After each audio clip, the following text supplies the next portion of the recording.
नहीं, मैंने ऑफ़र नहीं की, इसके लिए मैं कह रहा हूँ कि उनका थोड़ा मेंटल सिचुएशन। तो अगर एनसी ने ये बोला था, तो जिस रात मैं गया था विजय रामखोल के संग, उस रात भी तो मीडिया थे सामने। उस दिन क्यों नहीं बताया कि मैंने रुपये ऑफ़र किया? उस रात उसने क्यों कहा कि हम सोच के बताएंगे? सी तो सी क्या, हाँ, तो उसने 8 घंटा तक क्या सोचा? अगर मैंने उस रात उनको पैसा ऑफ़र किया था, तो उसने उस दिन मीडिया को क्यों नहीं बताया? उसने क्यों कहा कि मैं सोच के कल डिसीजन लेकर बात करूंगा? तो ये डिसीजन था उनकी इलेक्शन कमेटी मीटिंग में।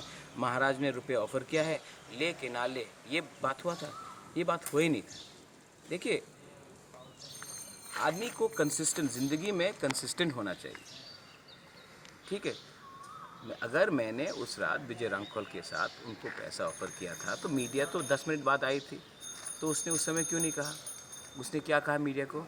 जो महाराज का ऑफ़र है, हम कल सवेरे बैठेंगे और बात करेंगे। अगर मैंने पैसा ऑफ़र किया था, तो क्या वो इलेक्शन कमेटी में बात किया था उन्होंने? आदमी को मैं इसी के लिए कह रहा हूँ, उनका उम्र बहुत हो चुका है, वो मेंटली मुझे नहीं लगता है कि अभी स्तंभित हैं, और उनको मेडिकल हेल्प चाहिए। ये मुझे लगता है, मुझे सीरियसली लगता है, मैं, he is a senior leader. एक उम्र के बाद सबको रिटायर करना चाहिए। तो आपको क्या लगता है उसको राजनीति से संन्यास ले लेना चाहिए? संन्यास कोई नहीं लेता राजनीति में, लेकिन क्या होता है कि आपको एक समय आता है जब आपको ग्रेसफुली एग्जिट करना चाहिए। सचिन तेंदुलकर भी बहुत अच्छा क्रिकेटर था, एक उम्र के बाद उन्होंने रिटायर किया।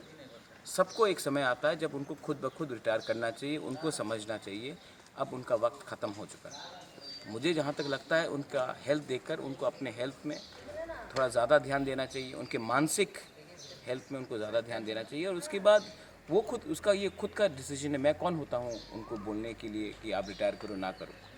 वो उनको खुद सोचना चाहिए। लेकिन मुझे नहीं लगता, जहाँ तक मेरा व्यू है, कि he is in a mentally right frame of mind to even be an MLA और अ मिनिस्टर राइट नाउ।